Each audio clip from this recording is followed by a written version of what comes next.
आज हम डिस्कस कर रहे हैं रिजोल्यूशन ऑफ वेक्टर्स। आज के इस लेक्चर में हम ये जानेंगे कि रिजोल्यूशन ऑफ वेक्टर है क्या, इसकी हमें कब जरूरत पड़ती है, हम क्यों रिजोल्यूशन ऑफ वेक्टर्स को स्टडी करते हैं। तो इससे पहले हम पढ़ चुके हैं subtraction of vector and addition of vector, और मल्टीप्लिकेशन ऑफ वेक्टर को भी हम डिस्कस कर चुके हैं। तो रिजोल्यूशन ऑफ वेक्टर को हम इस तरह भी कह सकते हैं कि it is a division of vector. तो रिजोल्यूशन ऑफ वेक्टर को हम यूँ डिफाइन करते हैं कि the process of splitting a vector into two और more vectors is called resolution of vector. यानी अगर एक वेक्टर है उसको दो या दो से ज्यादा वेक्टर्स में स्प्लिट किया जाए तो इस प्रोसेस को रिजोल्यूशन ऑफ वेक्टर कहते हैं। और जिन वेक्टर्स में हम किसी वेक्टर को स्प्लिट करते हैं उनको हम कहते हैं कंपोनेंट ऑफ वेक्टर्स। और ये कंपोनेंट्स जब एक दूसरे के साथ परपेंडिकुलर हो यानी 90 डिग्री का एंगल बनाए तो इन कंपोनेंट्स को हम कहते हैं रेक्टेंगुलर कंपोनेंट्स ऑफ वेक्टर। अब क्वेश्चन यह है कि हमें किस वक्त रिजोल्यूशन ऑफ वेक्टर की जरूरत पड़ती है। इसको मैं दो एग्जांपल से एक्सप्लेन करता हूँ। एक ये कि देखो, मैकेनिक्स में हम पढ़ते हैं कि अगर हम किसी ऑब्जेक्ट पे फोर्स अप्लाई करते हैं तो वो object in the direction of force motion करता है। लेकिन बाज़ औक़ात ऐसे होते हैं कि जब हम किसी ऑब्जेक्ट पे फोर्स अप्लाई करते हैं, जैसे कि आपको नजर आ रहा है, और वो फोर्स हॉरिजॉन्टल के साथ कुछ एंगल बनाए, तो हम देखते हैं कि फोर्स हम एक डायरेक्शन में अप्लाई करते हैं और मोशन जो है अलोंग दी एक्स एक्सिस होती है, यानी दूसरी डायरेक्शन में ऑब्जेक्ट मूव करते हैं। तो इस सिचुएशन में अगर हम ये मालूम करना चाहे कि कौन सा फोर्स जो है रिस्पॉन्सिबल है for the motion of this object, तो इस सिचुएशन में हम क्या करते हैं, इस फोर्स को रिजॉल्व करते हैं इनटू इट्स कंपोनेंट्स। तो इस सिचुएशन में वो फोर्स रिस्पॉन्सिबल होता है for the motion of object जो कि मोशन की डायरेक्शन में हो। यहाँ पे motion of object along x axis है, तो एक्स कंपोनेंट जो होता है वो रिस्पॉन्सिबल होता है। इसको हम डिस्कस करेंगे। दूसरी बात यह है कि अगर कोई ऑब्जेक्ट है उसको हम मूव करते हैं इस तरह कि वो एक्स एक्सिस के साथ या जमीन के साथ कुछ एंगल बनाए, जैसे कि आपको नजर आ रहा है ये ऑब्जेक्ट है, इसको हम मूव करते हैं इन अपवर्ड डायरेक्शन। तो इस सिचुएशन में ये ऑब्जेक्ट अलोंग वाई एक्सिस भी मोशन करता है और अलोंग एक्स एक्सिस भी मोशन करता है। तो अगर हम ये जानना चाहें कि ये ऑब्जेक्ट जिस पॉइंट से उसने मोशन शुरू की है, इस पॉइंट से कितना अलोंग एक्स एक्सिस मूव कर गया है या कितना मीटर या centimetre along Y axis move कर गया है, तो इस सिचुएशन में हम इसके कंपोनेंट्स फाइंड आउट करते हैं। अब किस तरह हम कंपोनेंट्स को फाइंड आउट करते हैं, किस तरह हम एक वेक्टर को स्प्लिट करते हैं इनटू इट्स कंपोनेंट्स, तो इसके लिए मैं क्या करता हूँ कि इसी वेक्टर को मैं कार्टेशियन कोऑर्डिनेट सिस्टम में रिप्रेजेंट करता हूँ। चूंकि ये ऑब्जेक्ट की मोशन है और मोशन को हम वेलोसिटी से रिप्रेजेंट करते हैं, और वेलोसिटी एक वेक्टर क्वांटिटी है। तो यहाँ पे ये वेक्टर मैंने रिप्रेजेंट किया इन कार्टेशियन कोऑर्डिनेट सिस्टम। जो ऑरिजिन है उसको मैं रिप्रेजेंट कर रहा हूँ ओ से, और जो वेक्टर का हेड है वहां पे मैं पी का निशान लगा लेता हूँ। अब मैंने क्या करना है, पॉइंट पी से एक्स एक्सिस की तरफ एक लाइन लगाता हूँ, और जिस पॉइंट पे ये लाइन एक्स एक्सिस को टच करता है उसको मैं क्यू का नाम देता हूँ, और साथ में पॉइंट पी से वाई एक्सिस की तरफ एक लाइन लगाता हूँ, और जिस पॉइंट पे वाई एक्सिस को ये लाइन टच करती है उसको मैं एस का नाम देता हूँ।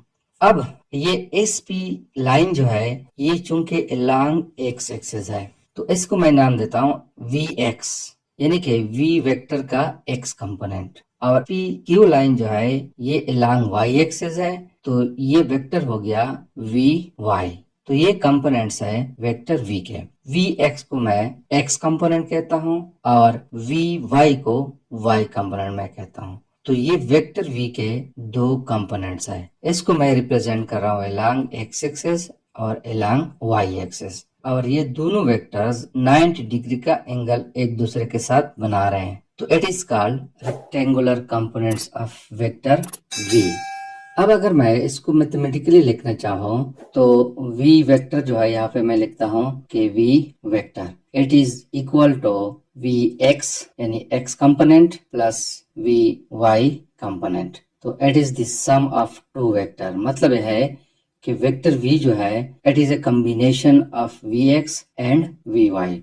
या इसको मैं इस तरह भी लिख सकता हूँ कि वेक्टर v जो है अगर इसको मैं बोल्ड लिखो तो it is equal to V X I unit vector और V Y J unit vector. तो ये हमने इस वेक्टर को in terms of rectangular components लिख दिया है। अब अगर हमने इस वी एक्स को फाइंड आउट करना है या वी वाई को मैथमेटिकली फाइंड आउट करना है तो उसको हम कैसे फाइंड आउट करेंगे? तो इसके लिए मैं ओ क्यू पी ट्राइंगल ले रहा हूँ। इस ट्राइंगल में वी एक्स जो है या मैं कहता हूँ कि ओ क्यू जो है ये बेस है और क्यू पी जो है ये परपेंडिकुलर है और ओ पी जो है ये हाइपोटेन्यूज है। तो अगर मैंने ए एक्स को फाइंड आउट करना है तो इसके लिए मैं कॉस थीटा का इस्तेमाल करता हूँ। तो हमें पता है कि कॉस थीटा जो है यहाँ पे मैं लिखता हूँ cos theta it is equal to base divided by hypotenuse. Hypotenuse को मैं एच वाई पी से रिप्रेजेंट करता हूँ। अब अगर हम इस ट्राइंगल को देखें यानी कि ओ क्यू पी ट्राइंगल को देखें तो इसके मुताबिक बेस जो है ये वी एक्स के बराबर है और हाइपोटेन्यूज जो है ये v के बराबर है। तो यहाँ पे मैं लिखता हूँ कि cos थीटा। अब अगर हम इसको मल्टीप्लाई करें तो ये v यहाँ पे आ जाएगा तो हमारे पास आ जाएगा V X is equal to V cos theta. तो ये हमारे पास इक्वेशन है to find out the x component of vector v।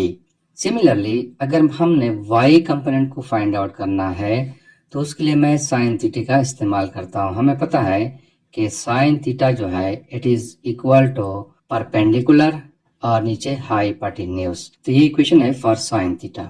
अब अगर हम इस ट्राइंगल को देखें इसके मुताबिक जो परपेंडिकुलर है ये इक्वल है वी वाई के। तो यहाँ पे मैं लिखता हूँ वी वाई और हाइपोटेन्यूज वी के बराबर है। तो यहाँ पे मैं साइन थीटा लिखता हूँ।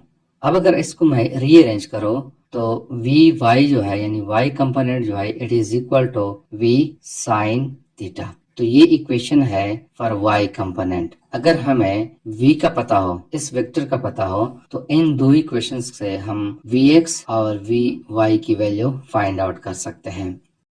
दूसरी बात यह है कि अगर हमें vx और vy का पता हो और हमसे ये पूछा जाए कि इन दो वेक्टर्स का जो असल वेक्टर है यानी वेक्टर v उसका मैग्नीट्यूड फाइंड आउट करें तो मैग्नीट्यूड को फाइंड आउट करने के लिए हम पाइथागोरस थ्योरम इस्तेमाल करते हैं और यही ट्रायंगल इस्तेमाल करते हैं ओ पी क्यू। तो हमें पता है कि पाइथागोरस थ्योरम के मुताबिक हाइपोटेन्यूज जो है मैं यहाँ पे लिखता हूँ हाइपोटेन्यूज इसका स्क्वायर जो है it is equal to base का स्क्वायर। यहाँ पे मैं लिखता हूँ बेस इसका स्क्वायर हो जाएगा प्लस परपेंडिकुलर का स्क्वायर हो जाएगा। तो यहाँ पे मैं स्क्वायर लिखता हूँ और यहाँ पे मैं अंडर रूट भी लगा लेता हूँ।